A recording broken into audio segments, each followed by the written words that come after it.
Top of the morning, afternoon, evening and night everybody, and welcome to a video that I'm really excited to make and I can finally start to make it. This video is going to cover my entire NUSS bar procedure journey from start to end. Now I don't want this video to go on for too long, but I would like to try and get as much detail in as possible because I want it to be as useful as it can be for people who are wanting to get this surgery done. So if that's you, hi there.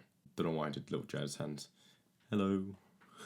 Now, the reason why I'm wanting to do this video is because when I started my journey, I couldn't really find any good YouTube videos to watch. There was no personal experience videos, there was no accounts of how they took the surgery. It was all just mainly doctors from hospitals explaining what the NUSS bar procedure is, and that was about it. There was one video that I saw of someone getting the bar removed, but the bar was kept in for 14 years. And if you know the NUSS bar procedure, it's only meant to stay in for 2 to 3 years. So the fact that he had it in for 10 years more than it's meant to stay in would have caused him a lot more pain than someone like me after I had it in for 2.5 years. Now, because I have a personal experience of what I've been through, I'm able to sit down, get my camera out, get my microphone out, and I can talk about everything. Now, throughout this video, I will be including videos and photos and footage of how everything was before, after, and during, no, not during the surgery, before and after the surgery. So if I were to give an overview of what pectus excavatum is and what the NUSS bar procedure is, I would recommend that you go and watch other videos on it. I can leave a few in the description below, but if I were to just give a brief overview, pectus excavatum is a genetic deformity of the chest where the chest wall and the sternum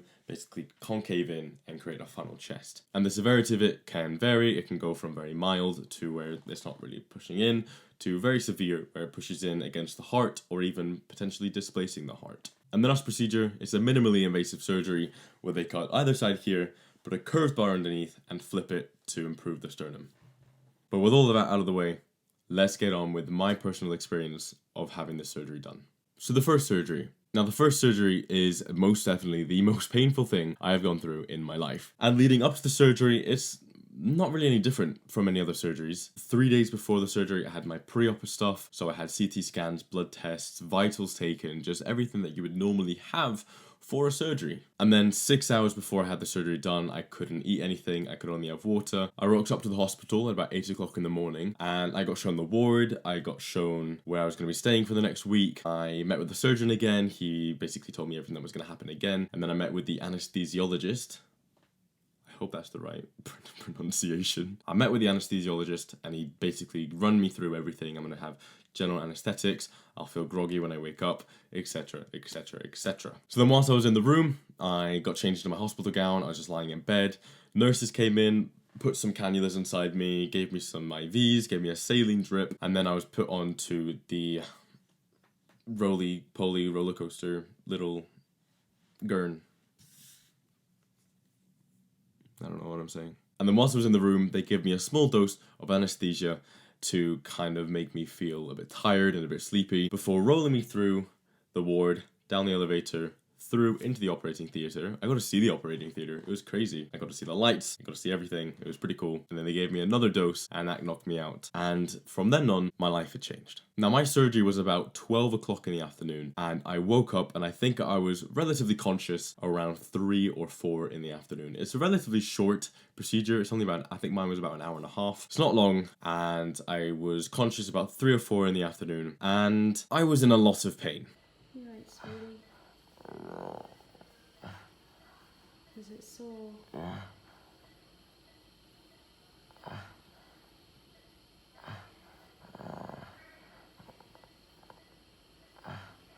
It is genuinely difficult to explain how much pain I was in because this surgery had just completely reformed my chest and that is a very painful thing to go through. Luckily I was in the ICU and I was strapped up to painkillers and antibiotics and all of these different monitors all over me. I'll show pictures and videos of it now.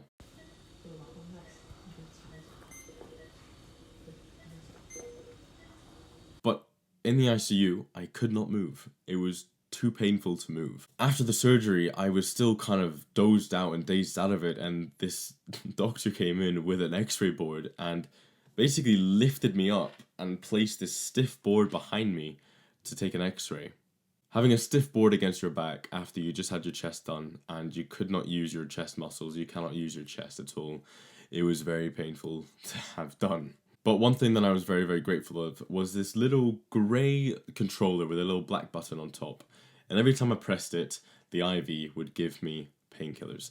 So if I was in a lot of pain, I would press the little button, it would give me painkillers, and I would feel better for the next few hours before I started to lose the painkillers in my system, and I had to give myself another dose. And I had that machine for about 4 or 5 days, which was pretty good.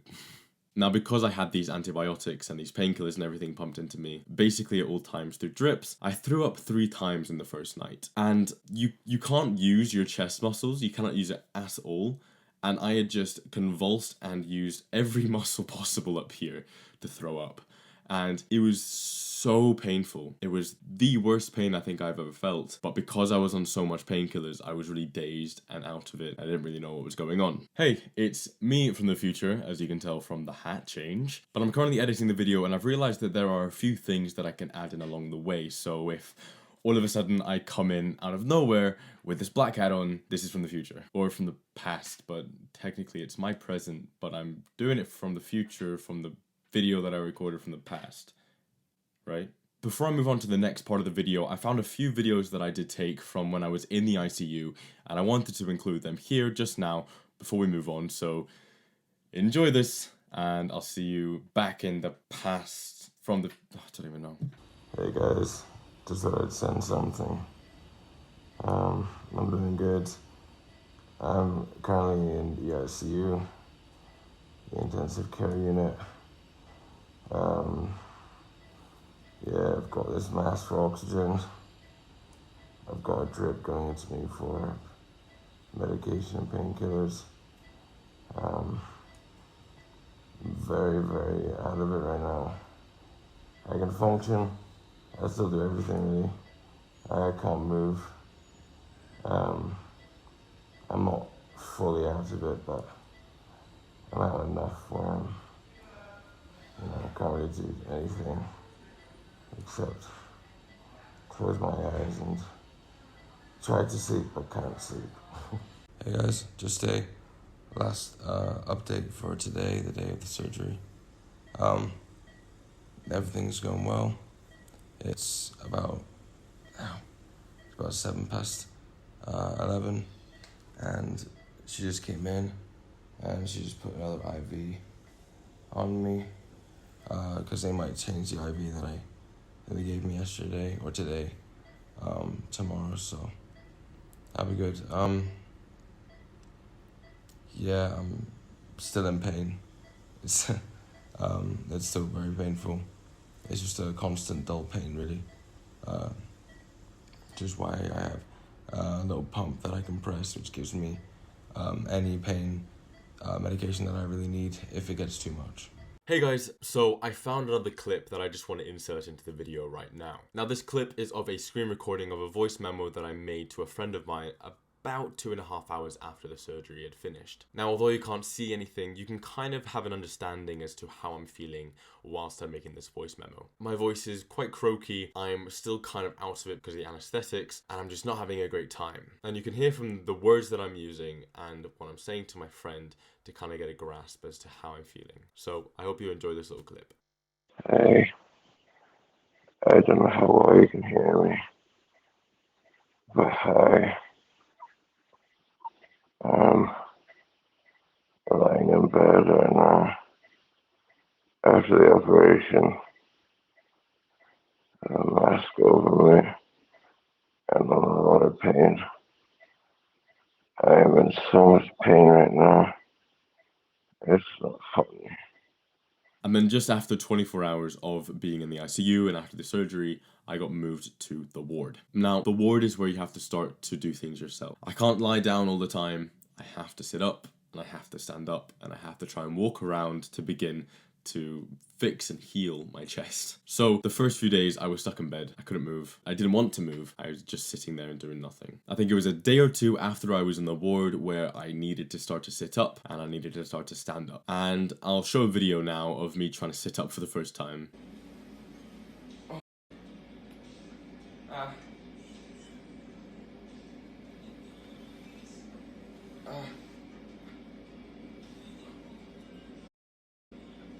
And you can kind of grasp how much pain I was in, but I didn't stand up. I only sat up after that and I couldn't move. I nearly threw up. It was a lot more painful than I was expecting it to be, but I finally sat up and I finally was able to not have my head all the way back inclined. It allowed me to do something. And then later on that night, I was on call with my sister and I had my mum next. My mum was there for the entire course of my time in the hospital, which I am so thankful for.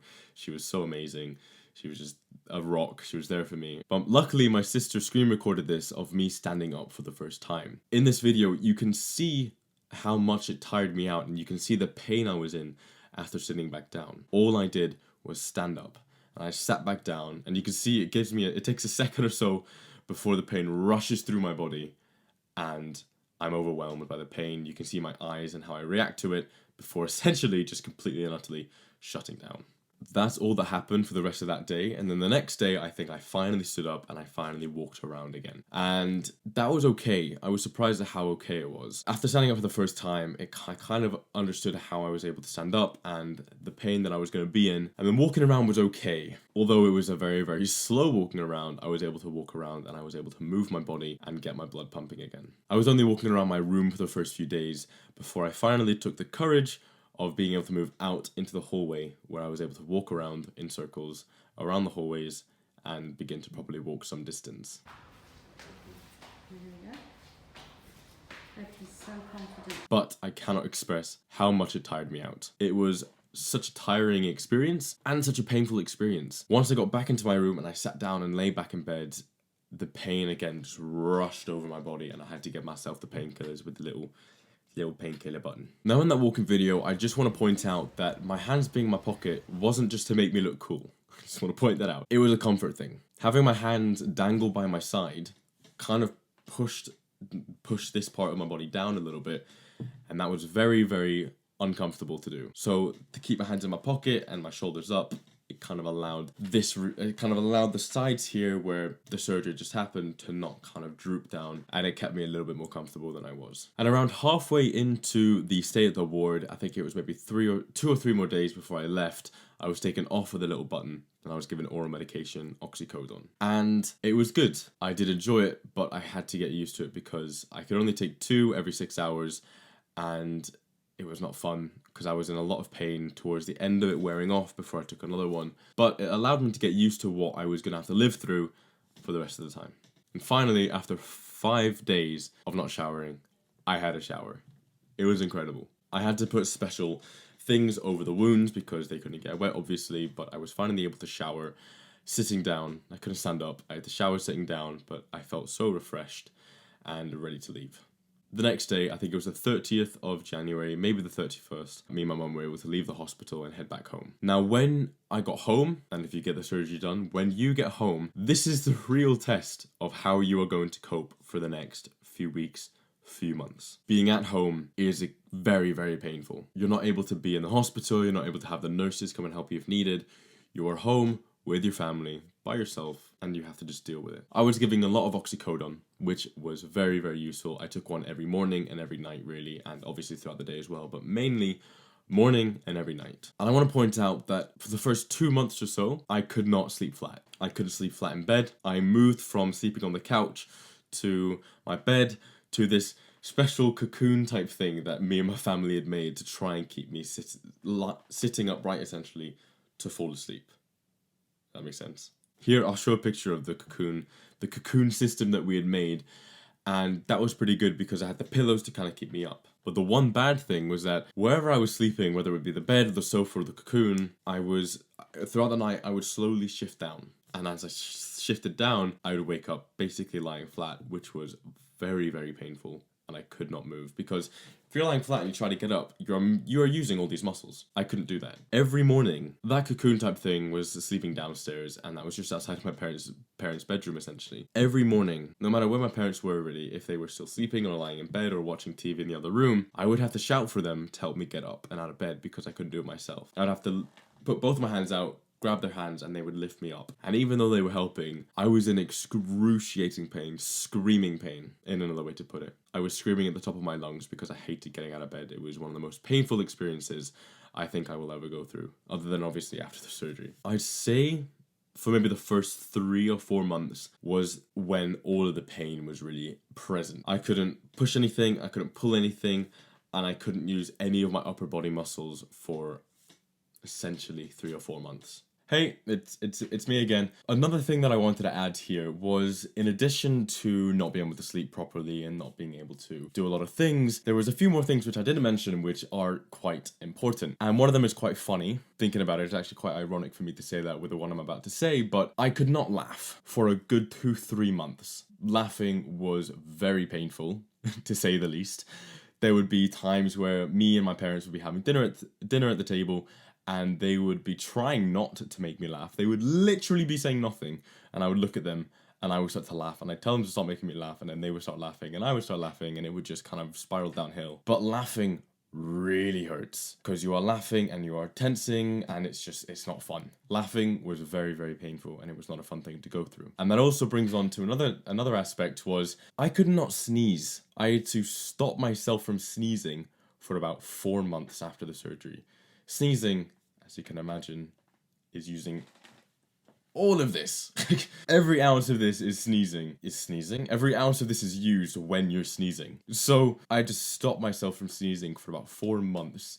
I didn't sneeze for 4 months. Blowing my nose was quite painful, to be honest. But the way that I stopped myself from sneezing was I just pinched up here. I pinched as hard as I could every now and then, and that somehow helped the sneezes stop. But I also just had to hold back the sneezes, because if I did sneeze, I don't even know what would have happened. But anyways, sorry for the little interruption.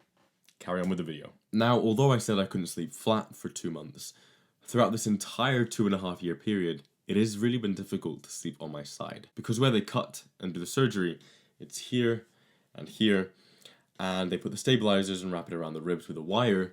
You can't really lie on it. Obviously, you can lie on it, and I can lie on it for a little bit, but if I do one movement or just something that's uncomfortable, it kind of shifts the stabilizer in a way, or like up and down, I don't really know, but that can really be uncomfortable, and I would have to lie flat.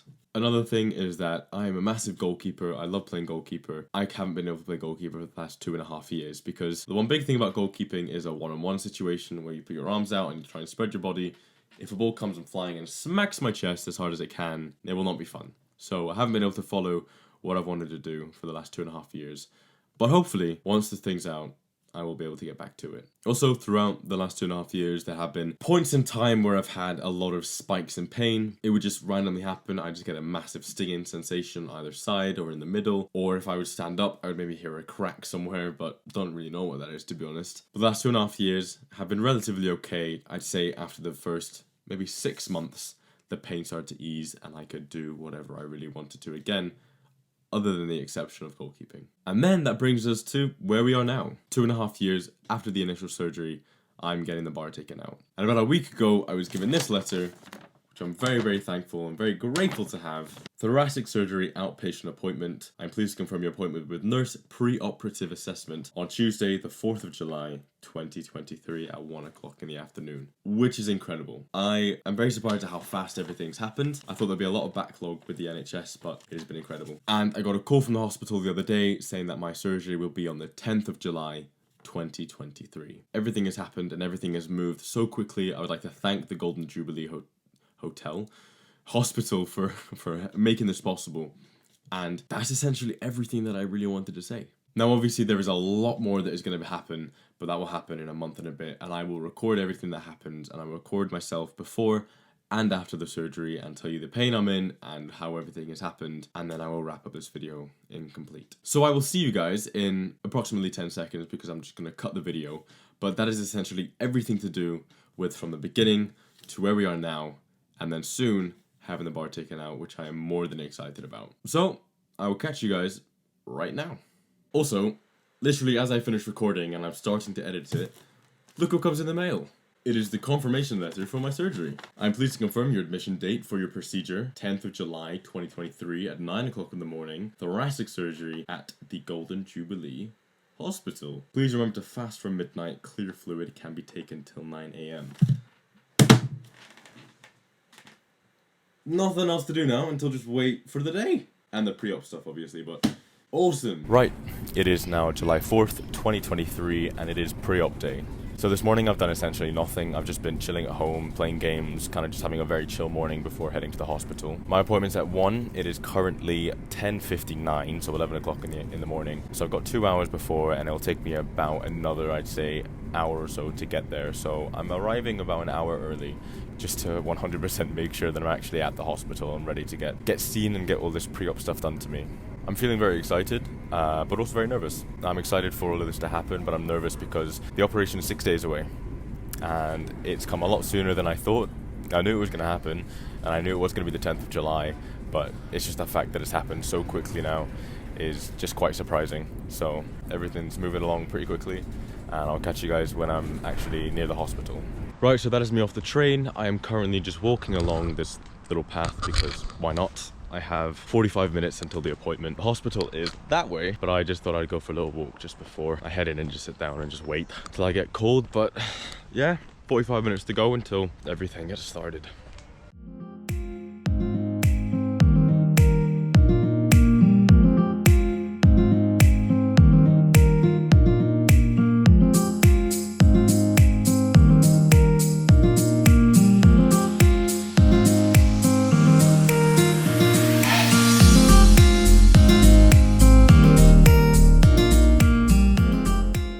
Alright guys, that is everything finished. I've just left the hospital. Everything went really well. I asked if I could record stuff, but they said no, because then I have to fill out consent forms and stuff, which I was absolutely fine with. But everything's done, had all of the pre-op stuff done and x-rays, and kind of got an explanation as to what's going to happen on the day. But I'll tell you guys all of that in a second when I'm back at home. But now, the next time I'm going to be here is at 9 o'clock on Monday for the actual surgery, which is very exciting indeed.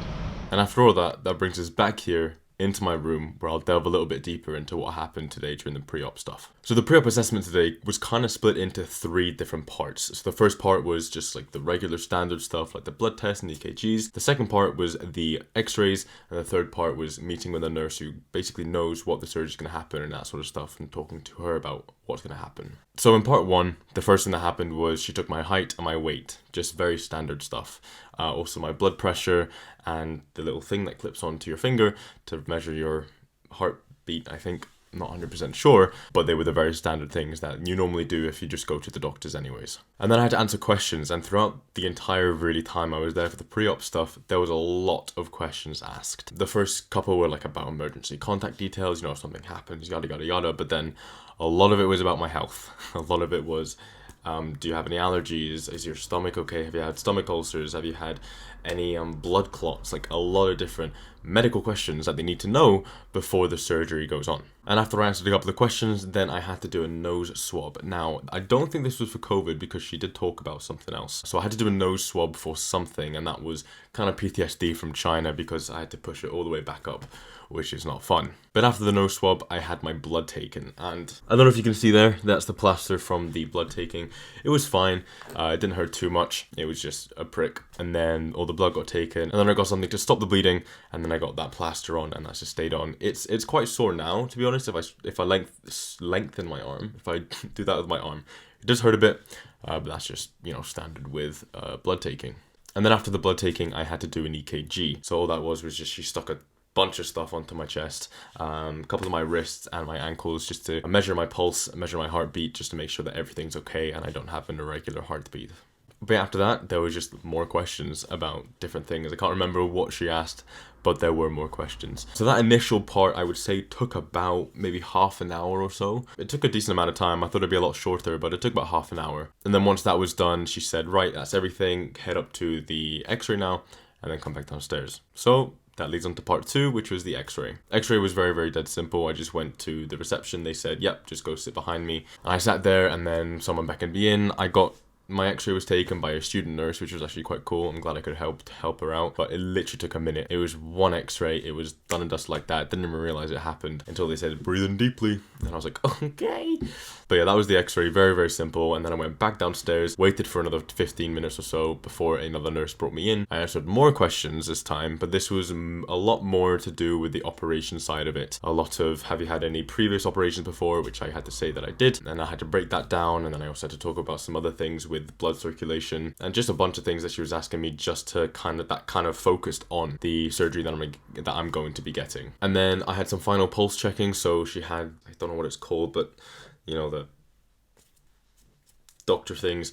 And yeah, she just listened to my heart, listened to my pulse on my neck and stuff. I think she looked at my glands, just a bunch of things, and then also my lungs and my breathing, just to hear what it sounded like. But other than that, that was everything that happened, and then I left and I was free. So it was very, very simple. It just did take a little bit of time. I think in total it took around an hour and 15 minutes of, you know, actually doing things and then waiting, all of the mixture. If we add in the first part of waiting, apparently there were a couple of emergencies there that when I was meant to have my appointment, so I didn't start it until about quarter to 2. And I think I finished around 2:45, something around there. So in total, I was there for about an hour and 45 minutes, which is fine. But yeah, that was everything that happened. So now it's just time for the surgery day, which is in 6 days' time. Hey guys, so I just got a phone call from the hospital and they have just told me that sadly my surgery has been postponed. Luckily not by too much, but the first surgery was meant to be on the 10th of July of 2023 and it's been postponed to 9 days later on the 19th of July 2023. I'm not 100% sure why it was moved. That's something to do with the surgeon. I think maybe an emergency has popped up or something along those lines. I'm not 100% sure, but life's life and that's what happened. I'm quite upset about it, but I'm not upset at them. I'm upset at the fact that I just want it to be done. I want the surgery to happen. I want to be metal free and I want to start my journey to recovery, but that can't happen for another week and a half or so. I don't need to do any more pre-ops. That's everything's been done. So now I just need to wait until the 19th of until the 19th of July, and then I can finally go in and get the surgery done. So fingers crossed that it doesn't get postponed again. Alright, the time is here. Surgery. It's currently the 18th of July, 2023. It is the day before surgery day, and I just thought I would come in and give a couple of my thoughts on how I'm feeling. So the plan for tomorrow is getting up relatively early at about 6:30, having a shower and stuff, but I can't eat and I cannot drink anything other than water, so that's really sad. But once I'm showered and everything, we're leaving here at about 7:30 in the morning to make our way to the hospital for about 9 o'clock, just because of the rush hour and everything that will be happening at that time, which is a shame. But I want to go through how I'm feeling right now. I would be lying if I said I wasn't nervous. I'm very nervous right now, and I'm trying my best to hold it back, but I'm very, very nervous for the surgery. Before the first surgery, I wasn't nervous for it. Or if I was nervous, the only reason was because it was my first surgery. I didn't have any concept of how bad the pain was going to be. I had no concept on the aftermath of the surgery. I just kind of thought that, you know, I was going to be put to sleep and I'd wake up and I'd be in a bit of pain because they would have cut me open, but that was it. I had no concept or no knowledge of anything that was to follow. Now, with having that first surgery done, I do have a concept of the pain, and I do have a concept of what is to come afterwards, and that is what is hitting me the most right now, and that is what is giving me the most amount of nerves out of anything. I feel like I'm going to be way more nervous tomorrow. We don't have a set time for the surgery. They just said be there for about 9 o'clock in the morning at the ward, waiting for an operating room to be free so I can go in and get this done. It's crazy to think that my bar was put in 2.5 years ago and it's already timed for it to be taken out. I'm just shocked at how fast the time has passed. I'm shocked that my pre-op was 15 days ago. It feels like it was yesterday. I'm shocked that I found out that my surgery was going to be in July on like the 27th of May. Which is mental. Everything has passed through so quickly, and I'm so grateful for it happening so quickly. I'm so grateful that I can begin my journey of recovery much faster and a lot sooner before I start my university life again. So now, we rest, and we wake up at 6 o'clock in the morning, and I'll see you guys there.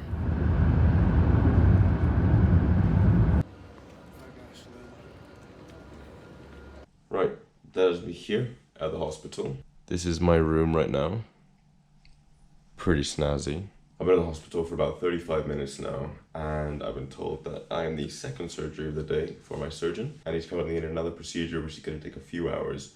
So my surgery should be sometime early afternoon. It's currently 20 to 10 in the morning, so maybe 2-3 hours away. Not too sure. They said early afternoon, midday to early afternoon, not really sure. So nurses should come in relatively soon and potentially put stuff into me, and then I'll talk to the anesthesiologist, and then the surgeon will come in whenever it's done and come and chat with me about everything, and then we will have the surgery. Kind of nerve-wracking, but exciting.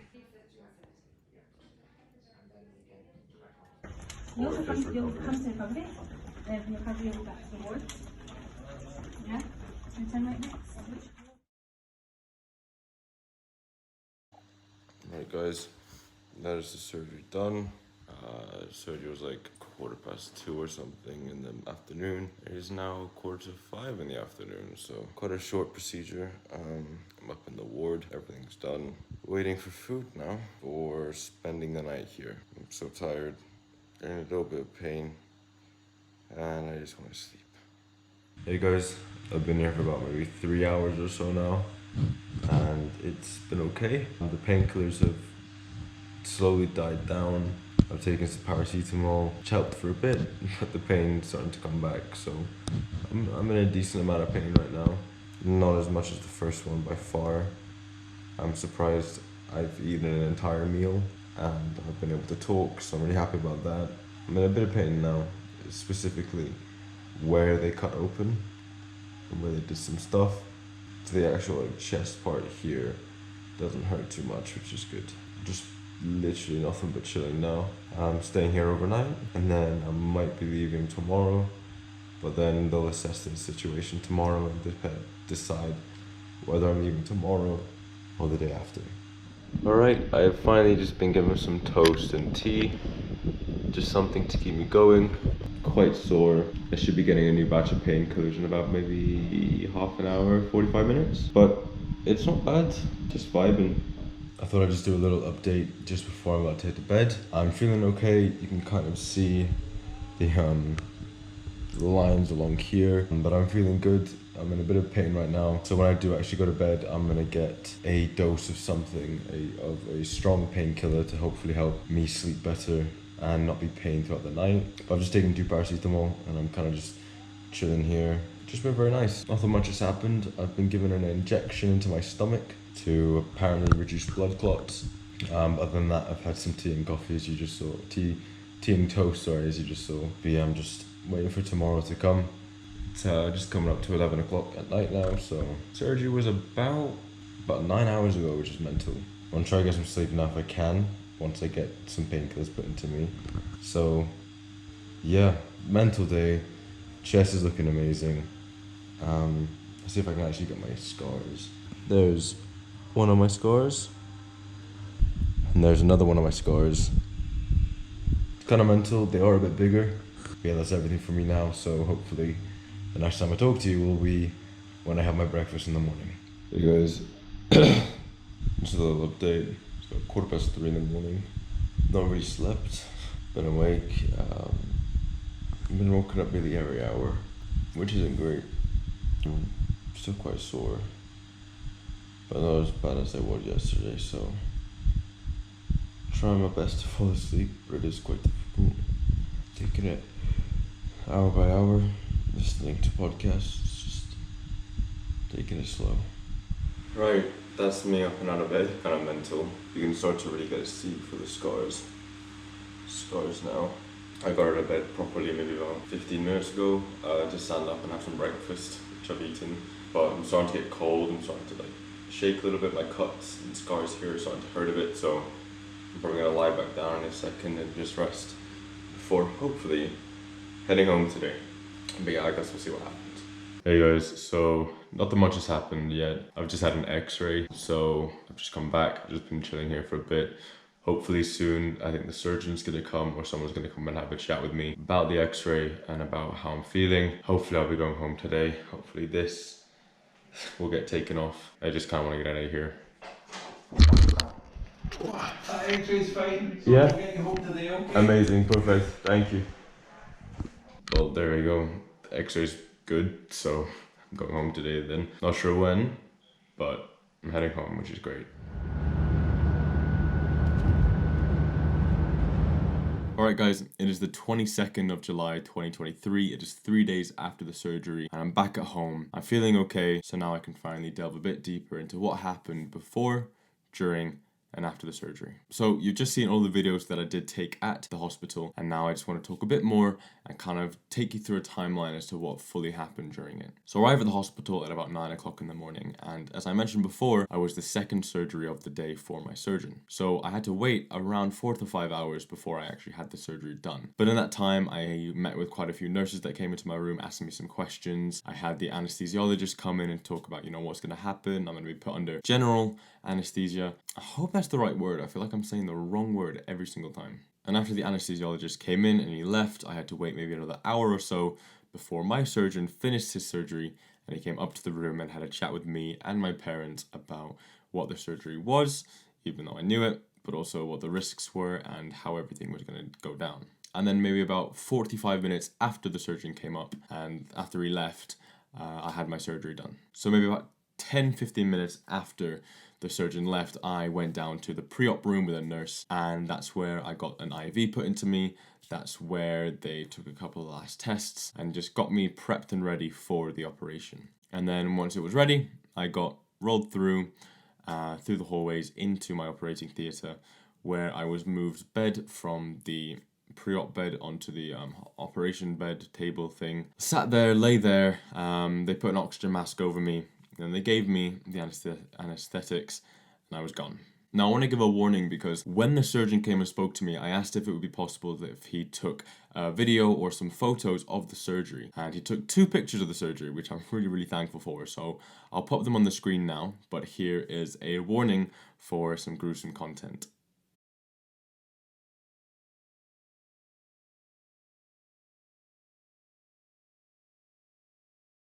So this first photo, you can see that the bar is still in me, and they just cut me open and they've just seen where the bar is.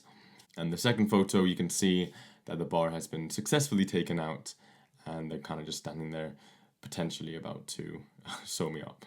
But I was really thankful that I got those photos. It's really cool to see. But during the surgery, there was 1 or 2 complications. The main one being that they didn't realize that my bar was a T-bar. And I'm glad to say that I can actually show you the bar, because I do have it here. This is the bar that was in me for 2.5 years, and it's pretty mental to think that this was my bar, slotted along there, inside me, and basically fixed my chest. But for standard bars, everything is has 2 of these. So there's 2 stabilizers which attach onto the ribs with the wires around it, and that's what this part is slipping into there.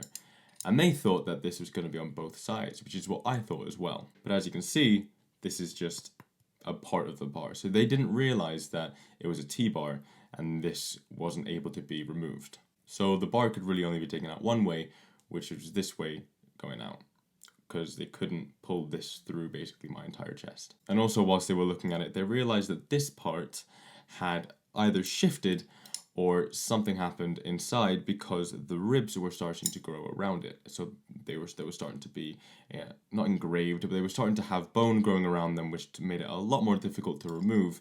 So they had to chip away at some of my rib and get this bar taken out of me. But all in all, that is the bar. That is what was in me for 2 years of my life, 2.5 years of my life. It's kind of mental that I can actually hold it in my hand. The bar was like this. Was placed along there because it was on this side where they had to, open up a bit more, I think, and try and get the ribs from away from the stabilizer, because this side hurts a lot more than this side. And the second that they got this out, I was really happy to hear that it basically just fell out at that point. They didn't have to flip the bar. They said that they would have to flip the bar again and then pull out, but it basically just came loose and they could just pull it out, and they pulled it out of this side, and that was the bar, done and dusted. But that's what happened during the surgery. And then after the surgery, I woke up in the recovery room where I was just chatting with a bunch of nurses. I felt fine. I didn't feel any pain really whatsoever.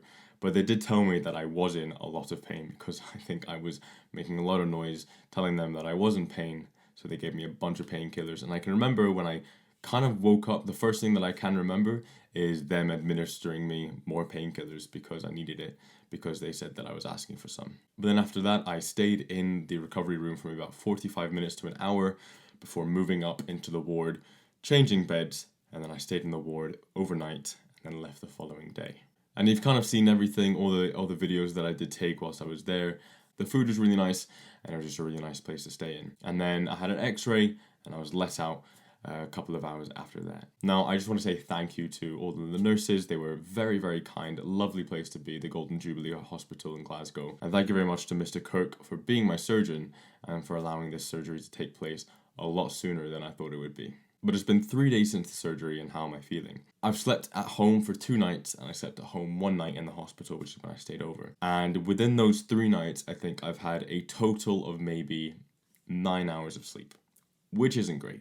I've been really, really uncomfortable in the hospital. That was obviously just after the surgery. I just couldn't sleep. I did not sleep well. It was not a nice experience, not being able to sleep. The bed was comfy. Everything was fine. I just couldn't sleep. Being back here, like I said before, after the first surgery, being at home, you don't have nurses there, you don't have this, everything is up to you and how you're going to deal with it. And it wasn't fun. I did not enjoy it in the slightest. The first night, I think I slept for maybe an hour or 2, but I kept on waking up because it was uncomfortable. And like I said, for the first surgery as well, I kind of just kept on slipping down. I was sleeping on my sofa, but I kept on slipping down, and I had to readjust myself because lying flat really, really hurts here. So it's not been great. I do feel like it is getting better, but I think it might be another week or 2 before I can kind of start to lie flat again. But as of right now, I've put some bandages over the scars because they didn't put bandages over the scars. They put a sort of glue over it, and I can go for a shower if I want to. But it was just the stitches were just starting to, catch against my clothes, so I just had to put some bandages on it. So I can't show you the scars now, but I did show you when I was at the hospital. So what else is there to do in this video? I mean, the video is already about 35 minutes long, but what else is there to show? Nothing really. I'm just going to give a couple of updates on how I'm feeling. I think I might do one next Wednesday, so a week after the surgery, and kind of explain how I'm feeling. And then I might do one a month after the surgery, and then maybe 2 months, potentially 3 months, depending on what I'm thinking. But that is everything essentially done. That is 2 surgeries, one for the bar in, one for the bar out, and everything in between. So I'll catch you guys in a couple of seconds when it's been a week after the surgery to tell you how I'm feeling. Right. I have a lot to talk about. It's been 3 weeks since the surgery has happened, and a lot has happened. Before I start this next section, I just want to let you know that there is some graphic pictures and graphic things that I'll be talking about, so just keep that in mind as I move on to this next part. Now, a lot has happened. The first week was fine. There wasn't anything wrong from the day of the surgery on the Wednesday to the Monday. Everything was fine, just a bit of post-op pain, and it just wasn't great. You saw how I was just a second ago after I finished recording, but everything was fine. It was the Tuesday of the next week, so 6 days later, where I felt quite a bit of liquid on my right side of my chest here, and I thought it was just sweat, because, it's quite difficult to do stuff. I thought it was sweat, but I moved my arm down and I felt it, and I just got a massive handful of blood or fluid or something that covered my hand as I brought it out from under my shirt. So the big plaster that was on, I put there just because it was quite painful of the scars rubbing against my shirts, but it fell off by itself because of the fluids, the blood. I'm not entirely sure what it was, but it was something that happened on this right side. Now, bearing in mind, this right side is where the stabilizer was starting to get encased by some of the rib that was growing over it. So there's quite a lot of things going on here during the surgery, and that's probably why this has happened. But essentially what I've been told is that when you get something taken out of your body, there is a cavity there, obviously. So my bar got taken out, and that cavity was being filled with fluids, but I wasn't given a drain after the surgery, so that fluid was just building up. And I think there was a little spot underneath of where there was a drain during the surgery that the fluid found after a while, and it just came gushing out. And it was constantly coming out. It wasn't slowing down, it was just constantly going. So the night of Tuesday, the 25th of July, I called 111, I called the NHS, and I went to a clinic, and they basically said that it's not infected, but it's obviously bleeding, it's obviously fluids coming out of it. So they gave me a bandage, and then they said, go to your hospital the next day. So that's what I did. The following day, I went back to the Golden Jubilee Hospital to show them what had happened. And the bandages that they gave me from the first clinic had been filling up with the fluid, filling up with the blood, and it just wasn't a pretty sight to see. So when I went there, they cleaned it up, and then they put some more glue on it, some more medical glue, but then they put a cotton pad directly on top of it without letting the glue heal heal without letting the glue dry for a bit first. So come 2 days later and I tried to take the pad off to swap it out. It didn't come off. So the next day I had to go back to the hospital and they had to give me some medical adhesive remover, and they basically had to peel off the cotton that was there, the dressing that they put on, but that peeled away all of my stitches and I had no stitches and I had essentially an open wound. Now throughout all of this I am genuinely quite worried because I just have an open wound. I'm really scared of infections. I'm really scared of some other things that might happen, like bumping into something. It just wasn't fun. And then they gave me this bag. It was a type of drainage bag that they had put over and they placed it on to allow the fluid to drain into the bag rather than taking up a bunch of dressings. Did it work? Eventually, but not straight away. A day or two after, the fluid was just seeping down underneath where they had stuck it onto my chest. It was just blood was coming down here, everywhere. It was not fun. Literally, I just had a bunch of the blue sports tape all around it to try and block out, and then after blocking it out and stopping the fluid from being able to get through, that's when it kind of filled up and then started to go into a bag. And I had a decent amount of fluid into the bag until one night, all of a sudden, it got through the sports tape and it just started leaking through. I had that bag on for a full week, from Friday to Friday. Probably wasn't a good thing to have it on for that long, but that's how long I had it on for. So I went back to the hospital and they took it off. It was not a pretty sight, and they cleaned it up. They peeled away the dried blood. They put some saline solution. They cleaned everything. It was really quite sore. It stung quite a bit. But once everything had done, it looked pretty good. And here's a photo of it when it was just taken out. It looked good. It looked clean. It looked healthy. That's what they said. It looks absolutely perfect. So I was really, really good to hear. So she gave me a bunch of dressings. She gave me this honeycomb type thing to be used as an antiseptic, which I would place over it. And then I would have to go in the following week for them to see what the progress was like. And the progress was pretty good. I was very happy with what I saw. I just went back after the weekend and it was looking good. And then I left it for about 6 days until I changed it, which was yesterday or 2 days ago. And the scar had healed a lot. The wound had healed a lot. And I'm very, very proud of it, of how much it's healed. But it was quite annoying that all of this had happened. Obviously, before you get surgeries, the surgeons, everything say that there are risks associated with the surgery that you have to know of. This was something that was definitely, possible. And they said, it's all of the risks that are able to be there. And I was, fine with it. I wasn't expecting this journey to be a simple one. I knew it was going to be difficult. I knew that there would be a lot of pain involved in it. I just wasn't expecting some post-op stuff to happen, including all of this bleeding and all of this fluid drainage. But after 3 weeks of the surgery being done, I'm feeling good. My arms can move up, can move down. That's a bit sore to do, but I'm feeling great. I'm basically back to normal, other than not being able to sleep on my side yet because it is still quite a bit sore. And I'm still recovering from everything. But it's not been a fun journey, the second half of it. I will let you know how I'm feeling after 2 months in September, and then that'll be the end of the video. So thanks for sticking along until now, but I'll see you guys in a second for when it's September the 19th, I'm guessing I'll record it on. So it is now the 21st of September of 2023. It has been just over 2 months since the surgery, and everything is pretty incredible. I'm feeling amazing. There isn't really anything bad that's happened other than everything to do with the sides opening up. But everything's been pretty grand so far. Since I've last recorded, everything has been a lot better. There hasn't really been anything bad happening on this side. There hasn't been any leakage. It's just slowly but surely healed up. And it's healed really, really nicely. And I'll show you in a second, but everything is feeling great. So when I got the surgery, I was worried that I wasn't really going to be able to play any sports for a few months afterwards. And obviously it's been 2 months, but I'm back into volleyball. I'm doing as much volleyball as I want. I can do anything really now with volleyball, and I'm going to be going back into football very, very soon. Goalkeeping, which is one thing that I had to leave out of my life for such a long time because of having this procedure done. So the last 2.5 years, I've not really been able to be doing any goalkeeping, and I'm so glad that with it being out now, I'm able to get back into that. So I'll show you what these scars look like now and how everything looks. So yeah, this is what it looks like. On this side is the side that was good. This is the side that had nothing wrong with it.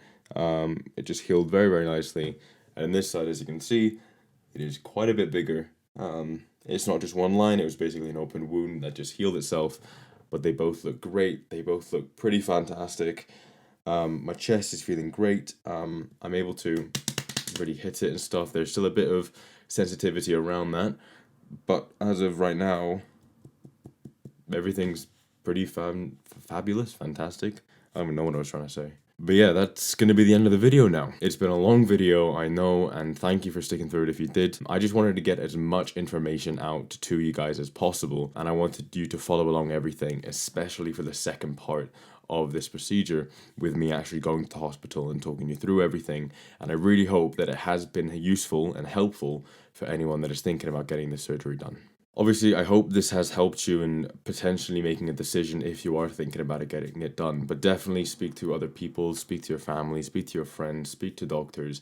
Make sure that this is the right procedure for you. I had thought about this procedure for about a year and a bit before I actually got it done. It was only when I had a bit of an injury in my elbow that I went to the doctors, and then my dad brought my chest up to the doctor that I saw about my elbow, which this entire thing kicked off. But in my mind, I had already made that decision that I wanted this surgery to go forward because it's such a self-conscious thing, and you know, it just ruins your self-confidence in some ways because you can never take your shirt off in public.